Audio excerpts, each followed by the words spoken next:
को मारो कम, तड़पाओ ज्यादा। ये देश रहना चाहिए गैर बराबरी के खिलाफ इस लड़ाई में। नमस्कार, मैं हूं चित्रा त्रिपाठी और अब वक्त हो चला है जनहित का।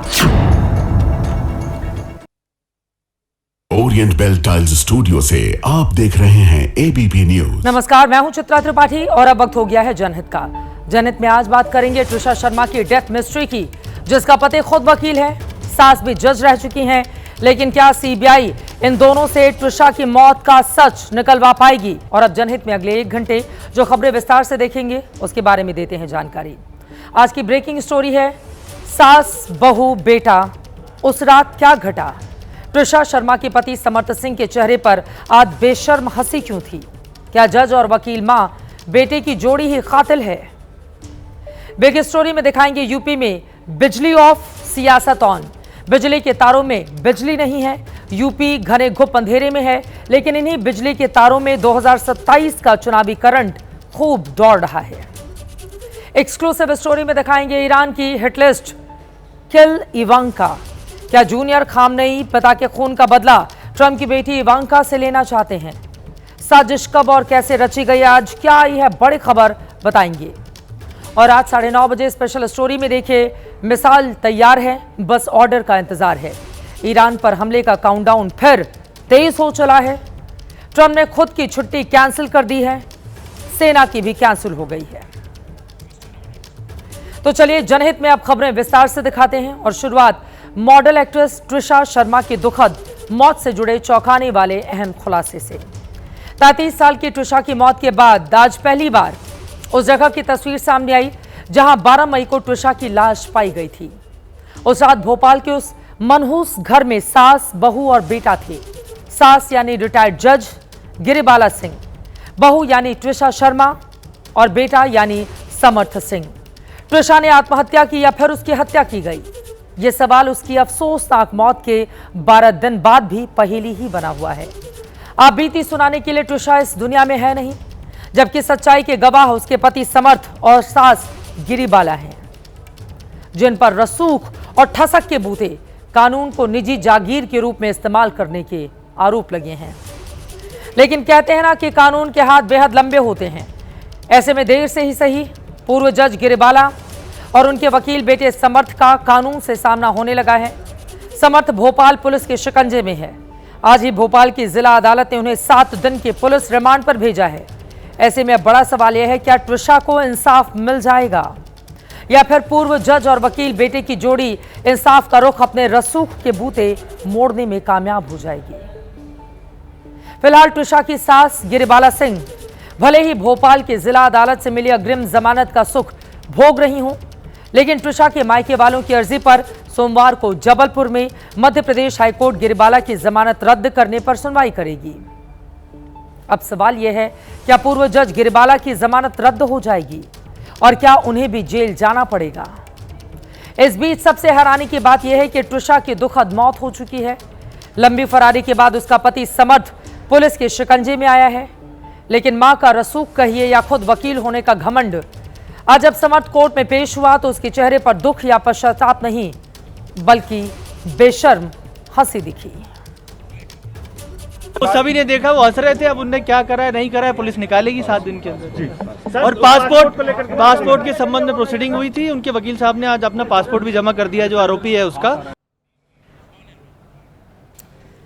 गिरिबाला जज रही हैं, रिटायरमेंट के बाद भोपाल कंज्यूमर कोर्ट की चेयरपर्सन बनाई गई। बेटा समर्थ वकील है। परिवार की जिंदगी अमीरी में कट रही है। भोपाल के बाग मुगलिया में आलीशान कोठी है। आप मेरे बगल में उनके बंगले की तस्वीरें देख रहे हैं। एड्रेस है HIG 311। HIG मतलब हाई इनकम ग्रुप, यानी ऊंची कमाई वाले लोग। फिर तो कानून और व्यवस्था को भला ये लोग क्या ही समझेंगे। ऊंची कमाई वाले लोगों की इसी कोठी की छत पर 12 मई को रात के वक्त मॉडल एक्टर ट्रिशा शर्मा की लाश मिली थी। छत पर जहां ट्रिशा फंदे से लटकती हुई मिली, वहां की तस्वीर भी सामने आई। बंगले का यह वही हिस्सा है जहां हर वक्त चहकने वाली ट्रिशा का बेजान शरीर बरामद किया गया। ससुराल वालों के मुताबिक उसने फांसी लगाकर खुदकुशी कर ली, जबकि मायके वालों ने सास और पति पर हत्या के आरोप लगाए। यहाँ पर बाद में सीन रिक्रिएट करने के लिए भी लाया जाएगा। ये वही घर है जहाँ पर ट्रिशा शर्मा ने 12 तारीख को फांसी लगाई थी। यहीं पर गिरिवाला सिंह रहती हैं। गिरिवाला सिंह की अगर मुसीबतों की बात करें तो वो भी कम होती नज़र नहीं आ रही हैं, क्योंकि जो ट्रिशा शर्मा का परिवार है उसने गिरिवाला सिंह की जो अग्रिम जमानत जो उन्हें मिली है उसके खिलाफ भी हाई कोर्ट में याचिका लगाई है, जिसको लेकर के सोमवार को सुनवाई होनी है। इस सब के बीच भोपाल एम्स के मुर्दाघर में शून्य से नीचे के तापमान में बेजान पड़ी ट्रिशा कुछ सवाल पूछ रही है। वो पूछ रही है कि उसे जिंदा क्यों नहीं रहने दिया गया। जिस सास को उसने मां समझा वो उसके चरित्र पर कीचड़ क्यों उछाल रही है। जिस महिला को उसने दूसरी मां माना वो उसे ड्रग्स का आदी क्यों बता रही है। ट्रिशा ये पूछ रही है कि अगर उसका पति समर्थ बेगुनाह है तो फिर 10 दिन तक वो फरार क्यों रहा। 33 साल की वो बेजान लड़की जो इस दुनिया में नहीं है वो जरूर पूछ रही है कि ससुराल को उसका काल क्यों बना दिया गया।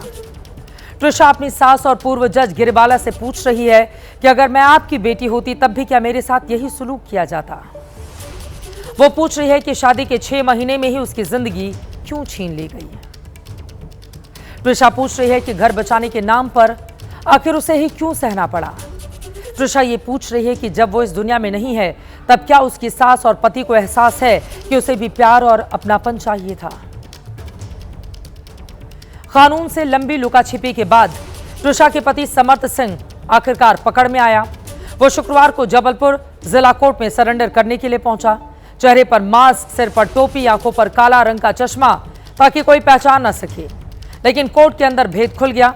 ट्रिशा के मायके वालों के वकील ने समर्थ को पहचान लिया तो सरेंडर की चाल उसकी बेकार हो गई। पहले जबलपुर पुलिस से हिरासत में लिया, फिर भोपाल पुलिस के हवाले किया गया।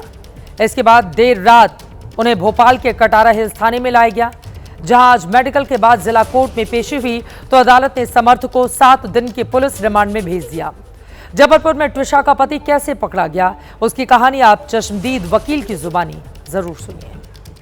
कल हमने उनको शाम को 5:30 पौने 6 बजे डिस्ट्रिक्ट एंड सेशन जज जबलपुर के कोर्ट नंबर 32 में से दरवाज़ा खुलवा करके हमने जब चेक करा तो वो वहाँ पर बैठे हुए थे और वहाँ पे 3 उनके बाबू थे। जब मैंने उनसे पूछा कि ये व्यक्ति कौन है तो पहले उन्होंने बोला कि हम नहीं जानते कौन है, और फिर ये वहाँ से उठ के भागे। लेकिन समर्थ सिंह की भागम भाग खत्म हो चुकी है।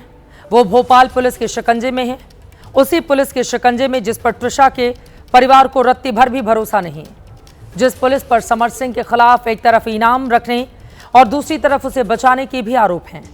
आज भोपाल कोर्ट में पेशी के वक्त समर्थ सिंह से पूछा गया कि फरारी के वक्त उसकी मदद किसने की, तो पुलिस की पहरेदारी में भागते आरोपी ने चुप्पी साध रखी थी।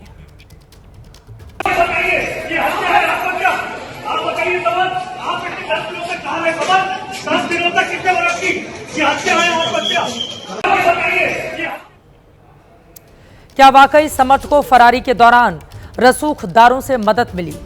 इस पर भोपाल के पुलिस कमिश्नर ने क्या कहा, अब उन्हें सुनिए। डिटेल में उनसे पूछताछ होगी तो उसके बाद अगर कुछ इस तरह की चीज़ आती है कि उसको किसी ने शरण दी है तो उनके विरुद्ध भी कार्रवाई होगी। वहाँ जबलपुर में कोर्ट में पहुंचा था सरेंडर करने, कोर्ट ने सरेंडर करने से मना कर दिया। इसी बीच अपनी टीम भी उधर थी तो फिर अपनी टीम ने इसको जबलपुर टीम की मदद से कस्टडी में लिया। पुलिस के मुताबिक समर्थ सिंह की गिरफ्तारी हुई है, लेकिन समर्थ के वकील कह रहे हैं कि उनके मुवक्किल ने सरेंडर किया। एंटीसिपेटरी बेल खारिज हो गई, इस आदमी पे लुकआउट नोटिस जारी है जिसका 30,000 का इनाम है। एक सेकंड मैं आपको राइट फरार नहीं है। नहीं, अब मेरी बात सुनिए, मेरी बात सुनिए आप। एक सेकंड, आप मेरे को वकालत मत सिखाइए। पहली चीज आप आप बोल रहे हो हाई सेशन में हमने एंटीसिपेटरी मूव करी, राइट। सेशन ने उसको डिसमिस करी। हमारे पास राइट है कि हम उसको चैलेंज कर सकें। हमने उसको हाईकोर्ट में चैलेंज करा। The day we withdraw that application हमने सरेंडर कर दिया। समर्थ के वकील पत्रकारों को कानून की भाषा में उलझाते रहे। इस बीच खुद समर्थ की वकालत ही सस्पेंड हो गई है। समर्थ पर लगे बेहद गंभीर आरोप की वजह से बार काउंसिल ऑफ इंडिया ने उनके लाइसेंस को रद्द कर दिया है। गंभीर मामला है, बहुत सीरियस ऑफेंस है और बड़े लोग हैं, एक्यूज्ड लोग जो हैं वो चाहे समर्थ सिंह हो, उनकी मदर हो, ये लोग बड़े लोग हैं। आपको इन्वेस्टिगेशन के साथ कोऑपरेट करना चाहिए, तो आप जो है सो भागे फिर रहे हैं। इसलिए बार काउंसिल ऑफ इंडिया ने ये फैसला किया कि जब तक इस मामले की पुलिस या सीबीआई जो भी इन्वेस्टिगेटिंग एजेंसी हो, वो पूरी तरह से जांच नहीं कर लेती है, तब तक इनका लाइसेंस जो है सो सस्पेंड किया जाता है। ट्रिशा शर्मा की मौत कैसे हुई? यह हत्या है या आत्महत्या? इसकी गुत्थी अब सीबीआई सुलझाएगी। जो लोग इस केस से वाकिफ नहीं हैं, उन्हें इसकी टाइमलाइन जरूर जाननी चाहिए। 12 मई को भोपाल में मॉडल एक्ट्रेस ट्रिशा शर्मा की लाश फांसी पर लटकी मिली। 13 मई को एम्स भोपाल में पोस्टमार्टम किया गया। देर रात ट्रिशा के घर वालों ने कटारा थाने में हंगामा किया। 14 मई को ट्रिशा के मायके वाले पुलिस कमिश्नर ऑफिस पहुंचे, विरोध प्रदर्शन किया तो पुलिस ने रिटायर्ड जज गिरिबाला सिंह और उनके बेटे समर सिंह के खिलाफ एफआईआर दर्ज की। 15 मई को गिरिबाला सिंह ने अग्रिम जमानत की अर्जी दी, कोर्ट ने जमानत मंजूर की। मायके वालों ने पोस्टमार्टम रिपोर्ट मानने से इनकार कर दिया। 16 मई को ट्रिशा के घर वालों ने जांच दिल्ली पुलिस के हवाले करने की मांग की। 17 मई को ट्रिशा के मायके वालों ने सीएम आवास के बाहर धरना दिया। 18 मई को भोपाल कोर्ट ने समर्थ सिंह की अग्रिम जमानत याचिका खारिज की। 20 मई को समर्थ के खिलाफ लुकआउट नोटिस जारी हुआ। राष्ट्रीय महिला आयोग ने मामले पर संज्ञान लिया। 22 मई को मध्य प्रदेश हाईकोर्ट ने दोबारा पोस्टमार्टम के आदेश दिए। एमपी सरकार ने सीबीआई जांच की सिफारिश की। समर्थ सिंह की गिरफ्तारी हुई। 23 मई को भोपाल कोर्ट ने समर्थ को 7 दिन के रिमांड पर भेजा। 24 मई को दिल्ली एम्स की टीम भोपाल में ट्रिशा के शव का दोबारा पोस्टमार्टम करेगी। 25 मई को मध्य प्रदेश हाईकोर्ट में गिरिबाला सिंह की अग्रिम जमानत पर सुनवाई होनी है। ट्रिशा के परिवार को अब इंसाफ की उम्मीद जगी है। ऐसे में वो जल्द से जल्द सीबीआई जांच पर जोर दे रहे हैं। 7 दिन की रिमांड जो इनको मिली है, तो इसमें ये दौरान हमें एक टाइम पीरियड मिला है एंड वी आर होपफुल कि CBI intervenes within this time period and takes on charge of the investigation that is to follow. आपने खुद देखा है जितने एविडेंसेस सामने आए हैं, जितना मीडिया इंटरेक्शन उन्होंने किया है, she has violated all the terms of agreement of the bail. So on what ground does the bail stand? She is equally responsible as Samarth. परिवार का संघर्ष लगातार जारी है। ट्रिशा के लिए इंसाफ की मांग कर रहे हैं, लेकिन इन सब के बीच ट्रिशा की एक सास का वायरल वीडियो भी मैंने देखा, जिसमें वो कहते भी सुनी जा सकती हैं कि ट्रिशा गमले में पौधों में पानी नहीं डालती थी। वो पहले बोलती कि पौधों से बहुत लगाव था, लेकिन वो पौधों में पानी डालने से हिचकती थी, खाना बनाने में आना करती और भी तमाम बातें। आप ज़रा सोचिए, जो लड़की 33 साल की ट्रिशा, जिसकी 5-6 महीने पहले शादी हुई हो, जो अब इस दुनिया में नहीं रही, उसकी सास मीडिया में आकर उसकी तमाम कमियां गिनाने में लगी हुई हैं। जब वो जिंदा रही होगी तो यही सास उसको कितना कोसती होंगी, मौजूदा बयान से आप इस बात को अच्छे से समझ सकते हैं। हम बढ़ते हैं खबरों में आगे, और अब बात बिजली की। बचपन में थोड़ी देर के लिए मोहल्ले की लाइट जाती थी तो बच्चे हो की आवाज़ करते गली में निकल आते और गर्मी में अंधेरा भी एंजॉय करते थे। लेकिन तब की गर्मी और अब की गर्मी, तब के पावर कट और आज के पावर कट में काफ़ी बड़ा फर्क है। बच्चों के शोर और अब के नेताओं के शोर में भी बड़ा फर्क आ चुका है। खबर उत्तर प्रदेश से, जहां एक तरफ गर्मी भीषण होती जा रही है, ऊपर से जबरदस्त पावर कट भी चल रहा है। बिजली जा रही है और फिर घंटों तक आने का नाम नहीं ले रही, दिन में भी रात में भी। अगर इस डबल सितम में हम महंगाई की मार भी जोड़ दें तो समझ लीजिए यूपी वालों पर इस वक्त ट्रिपल सितम हो रहा है। सबसे पहले यूपी का पावर कट आपको दिखाते हैं, इसके बाद ये भी दिखाएंगे कि 2027 के हिसाब से इसमें नेता कैसे कैसे पॉलिटिकल कट लगा रहे हैं, दूसरों के लिए करंट का इंतजाम कर रहे हैं। यूपी में पावर कट के इफेक्ट की तस्वीरें आपके सामने रखते हैं। इनमें यूपी की राजधानी लखनऊ भी है। इस गर्मी में रात के वक्त भी बत्ती गुल हो रही है तो लोगों का सारा गुस्सा उबल कर सड़कों पर आ रहा है। लखनऊ में कल की रात बड़ी हंगामेदार रही। वैसे तो 2 दिन से हंगामे हो रहे हैं, चक्का जाम किए जा रहे हैं, लोग पावर हाउस पहुंचकर धरना प्रदर्शन कर रहे हैं। गुस्सा उतारते हुए भी लोग दिखाई देते हैं। जले हुए ट्रांसफार्मर को ठीक करने में इतना वक्त क्यों लग रहा है, ये सवाल पूछा जा रहा है। कई जगह बिजली कर्मचारियों को घेर लिया गया, उनसे मारपीट भी कर दी गई।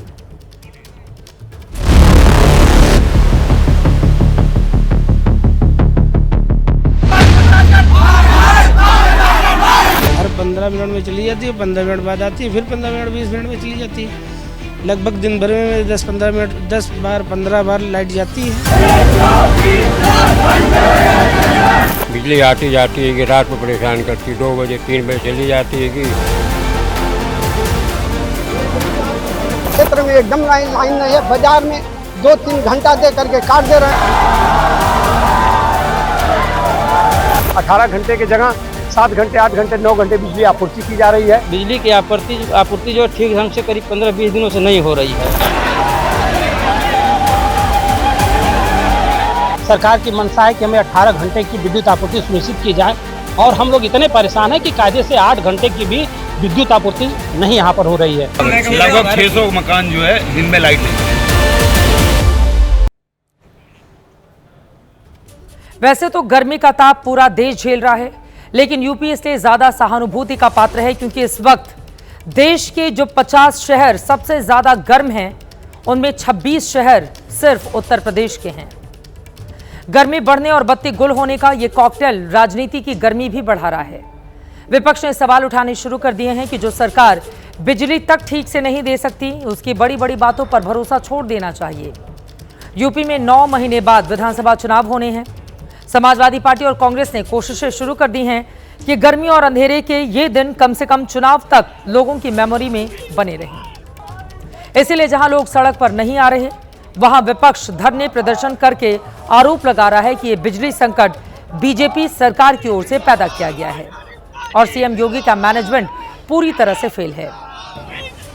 यूपी चुनाव में 9 महीने दूर हैं, इसीलिए नेताओं पर जवाबदेही का लोड ज्यादा है, खासकर रूलिंग पार्टी के मंत्री विधायकों पर। ऊर्जा मंत्री को बीजेपी के 6 विधायक चिट्ठी लिख चुके हैं। बिजली मिल नहीं रही, जनता हमें पकड़ती है, लो वोल्टेज ट्रांसफार्मर ओवरलोड आम बात है, कुछ व्यवस्था करें, रात में तो कम से कम पावर कट ना हो। पावर कट से परेशान लोग दिन होते ही अपने नेताओं के पास जाकर धमक रहे हैं और नेता बिजली अफसरों पर गरज रहे हैं, बरसते हुए दिखाई देते हैं। 8-8 घंटे 4-4 6-6 घंटे लोगों को बिजली नहीं दे पा रहे हैं। इतना कटौती तो नहीं प्रदेश सरकार ने बोला हुआ है कहीं करने के लिए। जी सांसद जी, हम ताला बंद करके अपने जेब में रख लिए हैं और हम घर नहीं जाएंगे। हमारी बीवी कह रही है कि आप क्या भाजपा के नेता हो जो लाइन नहीं दे पा रहे हो। तो सरकार की अर्थव्यवस्था चकनाचूर हो गई, गर्मी का तपस किस तरह बढ़ी है, हाहाकार मचा है, पूरे प्रदेश में हाहाकार मचा है। पावर कट को कैसे 2027 का पॉलिटिकल करंट बनाने की कोशिश हो रही है, आगे आपको इससे भी बड़ी पॉलिटिकल जुबानी फाइट दिखाएंगे। पहले यूपी का पावर क्राइसिस आंकड़ों में जान लें। तेज गर्मी की वजह से शहरों में घरों और दफ्तरों के भीतर एसी घनघनाकर चल रहे हैं। बिजली की खपत काफी ज्यादा बढ़ चुकी है। ऐसे ही बिजली खपत ग्रामीण इलाकों में सिंचाई पंपों के इस्तेमाल से बढ़ रही है। यूपी में बिजली की डिमांड पीक आवर में करीब 32 से 33 हजार मेगावाट की है। 22 मई को 29,506 मेगावाट डिमांड पूरी हुई, 850 मेगावाट कम पड़ गई। गांवों में 18 घंटे बिजली सप्लाई का नियम है, पर 5-6 घंटे ही मिल पा रही है। पावर कट की बड़ी वजह लाइनों में खराबी और उनकी मरम्मत में होने वाली देरी है। बढ़ती गर्मी और कॉन्ट्रैक्ट पर रखे कर्मचारियों की कमी से भी ब्रेक डाउन बढ़ चुका है। लेकिन बिजली संकट पर 2027 की चुनावी रेल कल चली, जब अखिलेश यादव ने इसे लेकर योगी सरकार पर सीधे सीधे हमला कर दिया।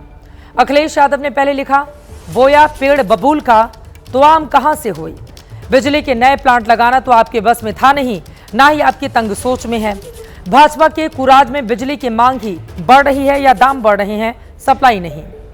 इसके बाद 10 घंटे बाद अखिलेश यादव ने इससे भी बड़ी पोस्ट लिखी, दूसरी बार फिर निशाना साधा। यह लिखा कि भाजपा की गलत नीतियों से यूपी में असहनीय बिजली संकट है। न मांग मुताबिक नए प्लांट लगाए गए, न ट्रांसमिशन की व्यवस्था की गई। इस पर नए स्मार्ट मीटर का महाभ्रष्टाचार करेले पर नीम चढ़ा रहा है। अखिलेश ने आरोप योगी सरकार पर लगाया कि बिजली देने में अपनी नाकामी कर्मचारियों पर सरकार आखिर क्यों थोप रही है। तो वहीं यूपी सरकार का आरोप है कि समाजवादी पार्टी बिजली संकट पर लोगों को उकसाकर सियासी लाभ के लिए अराजकता पैदा करने की कोशिश में है। लखनऊ में चक्का जाम करने वाले 150 लोगों पर केस दर्ज किया गया। यूपी के 31 संवेदनशील बिजली उपकेंद्रों पर पीएसी की तैनाती की गई। पीएसी जवान बिजली कर्मचारियों और उपकेंद्रों की सुरक्षा करेंगे। अखिलेश के आरोपों पर योगी के ऊर्जा मंत्री ने भी आंकड़ों से लंबा चौड़ा जवाब दिया है।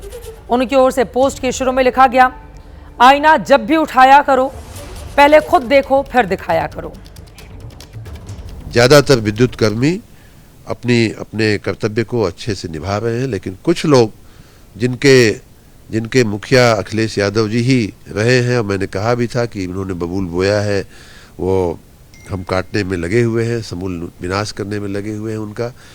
ऐसे बबूलों को मैं चेतावनी देना चाहूँगा कि आपके चलते हमारे सरकार की छवि अगर खराब होगी, जनता को तकलीफ पड़ेगी, जनता को असुविधा होगी, तो हम आपके सामने कड़ी से कड़ी कार्रवाई करेंगे। दोनों तरफ से एक दूसरे पर आरोप लगाए जा रहे हैं। बहरहाल यूपी को किसने बिजली दी और किसने बत्ती गुल कर दी, बात चली है तो ये आंकड़ा भी देख लीजिए। अखिलेश यादव की 5 साल की सरकार में यूपी में 138 पावर सब स्टेशन बने, जबकि योगी के 8 साल में 183 सब स्टेशन बनाए गए। अखिलेश के 5 साल में ट्रांसमिशन क्षमता 30,197 MVA बढ़ी, जबकि योगी के 8 साल में 66,741 MVA बढ़ाई गई, 2 गुने से ज्यादा। अखिलेश के 5 साल में ट्रांसमिशन लाइन 6,387 सर्किट किलोमीटर बढ़ाई गई। योगी सरकार के 8 साल में ट्रांसमिशन लाइन 18,899 सर्किट किलोमीटर बिछा दी गई। यूपी सरकार का कहना है कि बिजली की डिमांड हमेशा गर्मी बढ़ने के साथ बढ़ जाती है, इसमें कुछ नया नहीं, लेकिन ये संकट इतना गर्म नहीं है कि विरोधी उस पर अपनी राजनीतिक रोटियां सेकने के लिए उतर पाएं, क्योंकि उनको कुछ मिलेगा नहीं। लेकिन इन सब के बीच उत्तर प्रदेश हो या देश का कोई और हिस्सा, बिजली कट हो रही है, आम आदमी परेशान है, गर्मी बढ़ती जा रही है, लेकिन बिजली कर्मचारियों से मारपीट पर जो लोग उतारू हो रहे हैं वो पूरी तरह से गलत है। आगे बढ़ते हुए बिजली संकट से अब जरा महंगाई की खबर पर शिफ्ट कर लेते हैं। देश में आज फिर पेट्रोल, डीजल और सीएनजी के दाम थोड़े थोड़े बढ़ गए हैं। 9 दिन में तीसरी बार आपका सफर महंगा हो गया। कुल मिलाकर पेट्रोल, डीजल और सीएनजी तीनों ही 3 बार महंगे हो चुके हैं। आप स्क्रीन पर महंगाई का पूरा EMI चार्ट देख सकते हैं। आज पेट्रोल 87 पैसे और डीजल 91 पैसे प्रति लीटर महंगा हो गया। इसके साथ सीएनजी भी 1 रुपये महंगी हो गई। ईंधन के दामों की तीनों किस्तें आपके सामने हैं। कुल मिलाकर 14 मई के बाद से 9 दिन में पेट्रोल 4 रुपये 72 पैसे, डीजल 4 रुपये 82 पैसे महंगा किया जा चुका है। वहीं सीएनजी 3 बार में 4 रुपये महंगी हो चुकी है। महंगाई की पहली किस्त भारी थी, उसके बाद से 2 किस्तें थोड़ी छोटी छोटी सामने आई हैं। और पेट्रोल, डीजल, सीएनजी के दाम ऐसे ही किस्तों में आगे भी बढ़ सकते हैं, क्योंकि हमने बताया था कि तेल कंपनियां अब भी बड़े घाटे में हैं। आगे बढ़ेंगे और अब मिडिल ईस्ट में जंग की बात करते हैं। कहते हैं जंग में सब कुछ जायज़ है। जायज़ है कि दुश्मन को जान से मारने की कोशिश हो, और अगर ना मार पाओ तो उसके साथियों को टारगेट करो। ट्रंप के दुश्मन इसी फॉर्मूले पर काम कर रहे हैं। खबरों के मुताबिक मिडिल ईस्ट में तनाव के बीच ट्रंप के साथ उनका परिवार भी टारगेट पर है। ट्रंप के परिवार में सबसे ज्यादा खतरा अगर किसी को है तो वो है उनकी बेटी इवांका ट्रंप। ट्रंप के दुश्मन नंबर 1 ईरान की ओर से ट्रेनिंग लेने के बाद एक आतंकी उनकी बेटी इवांका को मारने के लिए निकला था। द न्यूयॉर्क पोस्ट की एक रिपोर्ट के मुताबिक ट्रंप के परिवार को निशाना बनाने की बड़ी साजिश का पर्दाफाश हुआ है। अमेरिका की खुफिया एजेंसियों ने मोहम्मद बागेर साद दाऊद अल सादी नाम के आतंकी को पकड़ा है। सूत्र बताते हैं इस आतंकी का सीधा कनेक्शन ईरान की सेना IRGC से है। इसने ट्रंप की बेटी इवांका ट्रंप की हत्या की योजना बनाई थी। मीडिया रिपोर्ट्स में बताया गया कि इवांका ट्रंप इस आतंकी के निशाने पर साल 2021 से हैं। उस वक्त इसने अपने सोशल मीडिया अकाउंट में इवांका और उनके पति की फोटो के साथ उनके फ्लोरिडा वाले घर का नक्शा तैयार किया। साथ में लिखा था, हमें इवांका को मारना होगा ताकि हम ट्रंप के घर को उसी तरह जला सकें जिस तरह उसने हमारे घर को जलाया था। अब इस आतंकी के कौन से घर को ट्रंप ने जला दिया, वो जानना भी आपके लिए जरूरी है। दरअसल ट्रंप ने 2020 में ईरान के एक बड़े मिलिट्री अफसर को मरवा दिया था। आतंकी बागेर उस अफसर को अपने पिता की तरह मानता था। अफसर की मौत के बाद ही बागेर साद ट्रंप के परिवार के पीछे हाथ पैर धोकर पड़ गया। 2020 में ट्रंप के ऑर्डर पर ईरान की कुड्स फोर्स के चीफ काजिम सुलेमानी को एक एयर स्ट्राइक में मार दिया गया था। आतंकी बागेर साद के पिता ईरान में ब्रिगेडियर जनरल थे। 2006 में पिता की मौत के बाद उस आतंकी ने कासिम सुलेमानी को ही अपना पिता मान लिया था। जब 2020 में ट्रंप के ऑर्डर पर सुलेमानी मारे गए, तब से बागेर साद ने कसम खा ली थी कि जैसे ट्रंप ने उसका परिवार तबाह किया, वो भी ट्रंप के परिवार को जीने नहीं देगा। और अब यहां इस खबर में बड़ी बात यह है कि गिरफ्तार आतंकी दाऊद अल सादी ईरान की सेना IRGC से जुड़ा हुआ है। न्यूयॉर्क पोस्ट के मुताबिक ईरान की IRGC ने ही बचपन से उसे ट्रेनिंग दी। ये बेहद कम उम्र से IRGC के साथ जुड़ गया। अमेरिका ने अपनी रिपोर्ट में इसे IRGC का ऑपरेटिव बताया है। अल सादी इराक का नागरिक था और इराक के साथ ईरान के आतंकी नेटवर्क में लोग उसे जानते थे। खबरें यह भी हैं कि सुलेमानी की मौत ईरान के दूसरे कमांडर्स ने बदला लेने के लिए इसकी पूरी मदद की। IRGC के साथ वो इराक की मिलिशिया ग्रुप कताइब हिजबुल्लाह से भी जुड़ा हुआ था। इसे बचपन से ही अमेरिकियों और यहूदियों से दिक्कत थी। उनके खिलाफ नेटवर्क बनाने के लिए इस आतंकी ने एक ट्रैवल एजेंसी बनाई जो लोगों को धार्मिक यात्राएं करवाती थी। धार्मिक यात्राओं की आड़ में ये दुनिया भर के आतंकवादियों से कनेक्शन जोड़ता और ईरान के एजेंडे पर काम करता रहा। इस शख्स का कनेक्शन ईरान की सेना से है और इसीलिए अमेरिका दाऊद अल सादी की गिरफ्तारी पर पूरी दुनिया में शोर मचा रहा है कि देखो, हमने ईरान से एक बड़ी साजिश को अंजाम देने के लिए भेजे गए आतंकी को पकड़ा है। 15 तारीख को अमेरिकी एजेंसियों ने दाऊद अल सादी को तुर्की से पकड़ा। इसके बाद उसे अमेरिका लाया गया। दावा है कि यह आतंकी अमेरिका और यूरोप में करीब 20 हमलों में शामिल था और सिर्फ 3 महीनों में पूरे यूरोप में 18 आतंकवादी हमलों की साजिश रच रहा था। इस बात को नकारा नहीं जा सकता कि ईरान समर्थित आतंकी संगठन इस वक्त अमेरिका और यूरोप में बड़े हमलों की साजिश रच रहे हैं। फिलहाल ट्रंप परिवार के जिन लोगों को सबसे ज्यादा सुरक्षा की जरूरत है, उसमें उनकी पत्नी मेलानिया ट्रंप, बच्चे Barron Trump, Donald Trump junior, Ivanka Trump और एरिक ट्रंप हैं। बच्चों में इवांका सबसे ज्यादा लाइमलाइट में रहती हैं। पॉलिटिक्स, बिजनेस और फैशन से जुड़ी इवांका के पति जेरेड कुशनर को ईरान बिल्कुल भी पसंद नहीं करता। कुशनर एक रियल एस्टेट कारोबारी हैं। ईरान पर हमले से पहले ट्रंप ने उन्हें बातचीत में लगाया था। इधर जंग के हालात के बीच अमेरिका के विदेश मंत्री मार्को रूबियो इस वक्त भारत में हैं। क्वाड देशों की बैठक के लिए भारत आए मार्को रूबियो यहां 26 मई तक रहेंगे। आज दोपहर उन्होंने नई दिल्ली में प्रधानमंत्री मोदी से मुलाकात की है। मार्को रूबियो ट्रंप का संदेश लेकर आए थे। उन्होंने ट्रंप की ओर से पीएम मोदी को अमेरिका आने का न्योता भी दिया। Anchoring that is the relationship between the president and the prime minister. It's a personal relationship that dates back to the first administration when the president had a chance to visit here, and it has carried over into this second administration, and you can just see the connection between them, and I think that's incredibly important. It is. PM से मुलाकात के पहले Marco Rubio Kolkata पहुंचे। वहां उन्होंने mother house का दौरा किया। ये मदर हाउस सेंट टेरेसा की मिशनरीज ऑफ चैरिटी का वर्ल्ड ऑफिस है। कोलकाता में मिशनरी से जुड़े लोग मार्को रूबियो के स्वागत में अमेरिका और भारत के झंडे लेकर एक साथ खड़े नजर आए। अपने 4 दिन के दौरे में मार्को रूबियो ऊर्जा संकट, ट्रेड और डिफेंस से जुड़े मुद्दों पर भारत के शीर्ष अधिकारियों के साथ मीटिंग करने वाले हैं। आज उन्होंने जंग पर भी बातचीत की और कहा अगले 1-2 दिन में जंग पर कुछ और नया अपडेट आ सकता है। Maybe news later today. I don't have news for you at this very moment, but there might be some news a little later today. There may not be. I hope there will be, but I'm not sure yet. कल विदेश मंत्री S Jaishankar के साथ उनकी बैठक होनी है। कल ही वो जयपुर और आगरा भी जाने वाले हैं। आज ही खबर आई है कि क्वाड देशों की बैठक मंगलवार को होगी। वैश्विक संकट के बीच अमेरिका, जापान, ऑस्ट्रेलिया और भारत के विदेश मंत्रियों की बैठक में ये सभी देश जंग के हालात से निपटने के अपने अपने फॉर्मूले पर बात कर सकते हैं। और अब वक्त है आज के जनहित स्पेशल का। पूरी दुनिया सांसें रोककर इंतजार कर रही है कि अमेरिका और ईरान के बीच शांति डील हो जाए और युद्ध का डर खत्म हो। लेकिन पीस टॉक के बीच युद्ध का काउंटडाउन अब फिर से तेज हो चला है।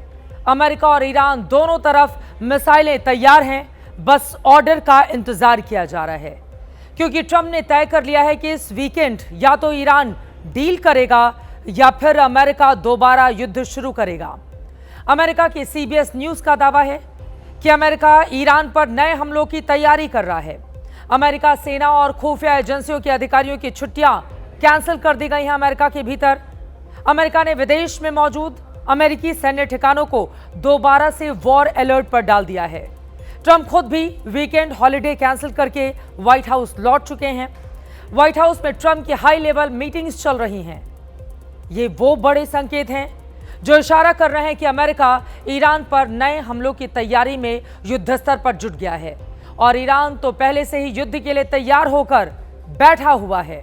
यह रिपोर्ट देखिए, उसके बाद आपको समझ में आ जाएगा कि दोनों देशों के बीच मौजूदा हालात क्या हैं।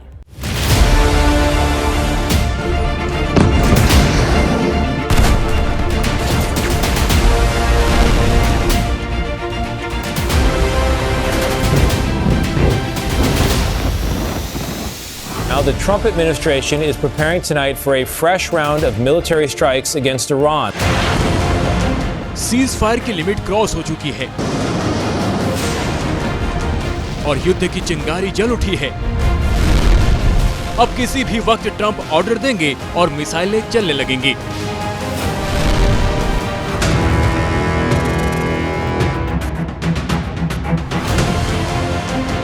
वॉशिंगटन की सड़कों पर ट्रंप के काफिलों की गाड़ियों में जलती ये रेड लाइट युद्ध का सिग्नल दे रही है, क्योंकि ट्रंप अपने वीकेंड हॉलिडे छोड़कर वापस लौटे हैं और सीधे व्हाइट हाउस में पहुंचे हैं और टॉप लेवल अफसरों के साथ मीटिंग पर मीटिंग कर रहे हैं, जो युद्ध की आहट दे रहा है। लेकिन आखिर प्लान क्या है?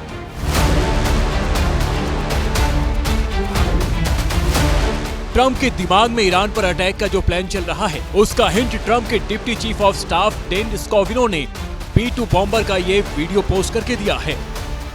पिछली बार जब डेन ने B-2 बॉम्बर का वीडियो पोस्ट किया था, उसके अगले ही दिन अमेरिका और इजराइल ने ईरान पर अटैक कर दिया था।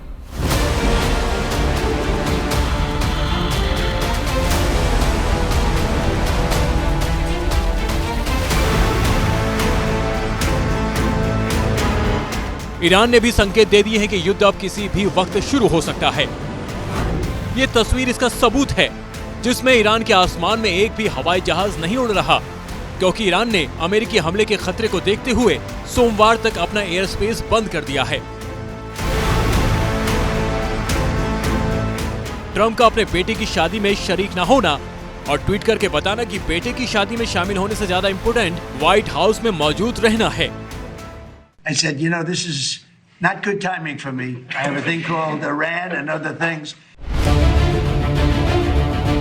बेटे की शादी को मिस कर देना ट्रंप ने ऐसा क्लियर कर दिया है कि उनकी प्रायोरिटी इस वक्त ईरान को घुटनों पर लाना है। ट्रंप खुद कह चुके हैं, अब किसी भी वक्त उनके सब्र का बांध टूट सकता है।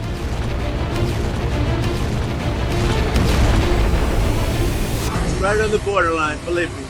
If we don't get the right answers, it goes very quickly. We're all ready to go.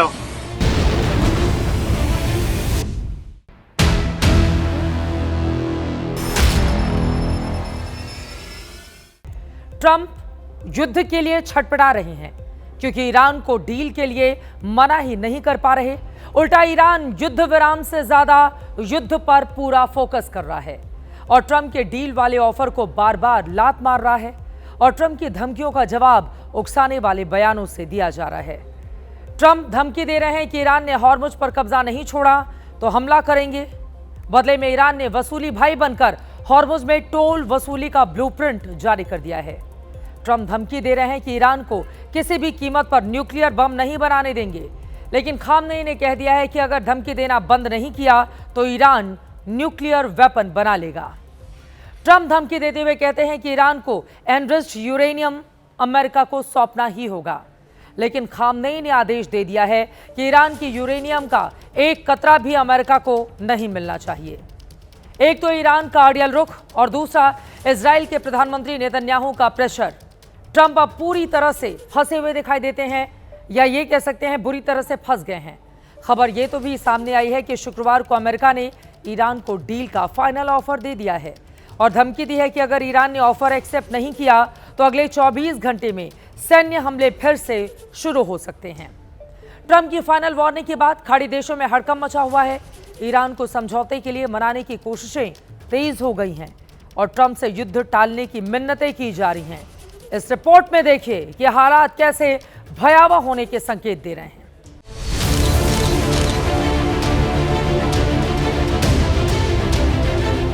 एक तरफ ट्रंप हैं जो ईरान से किसी भी वक्त युद्ध का ऑर्डर दे सकते हैं,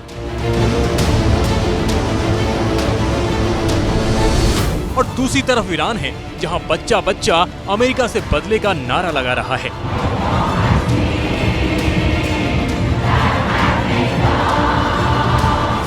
और तीसरी तरफ पाकिस्तान और खाड़ी देश हैं जो युद्ध की आहट से ही सहम रहे हैं, गुहार लगा रहे हैं, वॉर छोड़ना यार। सऊदी, यूएई और कतर ने ट्रंप से ईरान पर हमला न करने की अपील की। कतर की एक टीम ईरान को समझौते के लिए मनाने के लिए तेहरान पहुंची हुई है। पाकिस्तान का फील्ड मार्शल बार बार फेल होने के बावजूद एक बार फिर समझौते की कोशिश करने के लिए ईरान पहुंचा हुआ है। लेकिन बातचीत और लॉबिंग के बावजूद ईरान विवादित मुद्दों पर समझौता करने को तैयार नहीं हो रहा है और समझौते के कोई आसार भी नजर नहीं आ रहे हैं। हर तरफ से बस युद्ध का ही सिग्नल मिल रहा है। आर्मी, एयरफोर्स, नेवी, उन सब की छुट्टी भी अब रद्द कर दी गई है। मगर हमें यह भी समझना पड़ेगा कि ये हो सकता है एक प्रेशर टैक्टिक्स हो, क्योंकि एक प्रेशर डाला जाए ईरान के ऊपर कि अगर वो नहीं मानेगा अमेरिका की बातें तो अमेरिका फिर दोबारा हमला कर सकता है। न ट्रंप कोई नरमी दिखा रहे हैं और ईरान भी टस से मस नहीं हो रहा। ईरान के रक्षा मंत्रालय ने ट्रंप के 24 घंटे वाले अल्टीमेटम पर कहा है, ईरान के पास ईरानी जनता की मांगे मानने के अलावा कोई रास्ता नहीं है। ईरान अपने अधिकारों को छोड़ने के लिए कभी तैयार नहीं होगा। चाहे युद्ध हो या बातचीत, दोनों हालात में अमेरिका के पास एक ही रास्ता है। अगर अमेरिका ईरान की मांगों को नहीं मानेगा तो दोनों को नुकसान उठाना पड़ेगा। यानी ईरान की सेना, ईरान की सरकार, ईरान की जनता और ईरान के सुप्रीम लीडर एक सुर में धमकी दे रहे हैं। अगर दोबारा हमला हुआ तो अगली बार ईरान खाड़ी देशों के पार जाकर दुश्मन पर वार करेगा। ईरान की सेना पूरी तरह से सतर्क है और आने वाले घंटों में युद्ध फिर से शुरू करने के लिए तैयार है। हमने अमेरिका और उनके सहयोगियों को नए और स्पेशल तरीके से निशाना बनाने की एक नई योजना तैयार की है। तो एक तरफ ईरान है जो युद्ध का कोई प्रेशर ही नहीं ले रहा है और दूसरी तरफ ट्रंप हैं जिन पर प्रेशर बढ़ता ही चला जा रहा है, क्योंकि ईरान का एनरिच यूरेनियम कब्जाए बिना अगर ट्रंप पीछे हटे तो फिर उनकी हार होगी। और ट्रंप नेतन्याहू से वादा भी कर चुके हैं कि अगर ईरान ने यूरेनियम नहीं दिया तो वह हमले दोबारा शुरू कर देंगे। Iran is going to have a nuclear weapon if we don't stop them. And I said, we're going to have to do it. And we have stopped them. They're not going to ever have a nuclear weapon.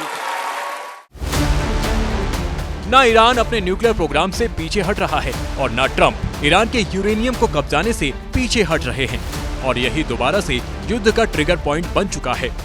दोनों तरफ मिसाइलें तैयार हैं और बस order का इंतजार है।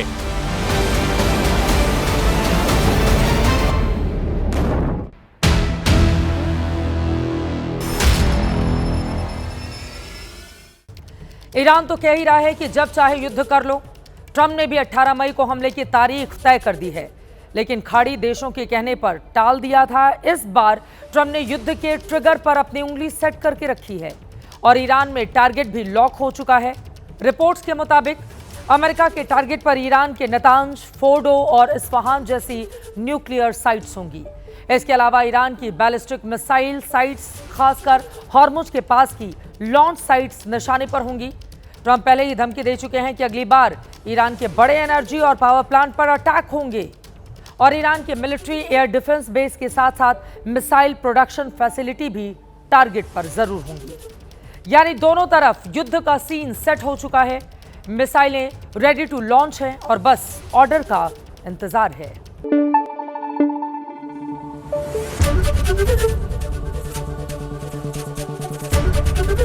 एबीपी न्यूज आपको रखे आगे।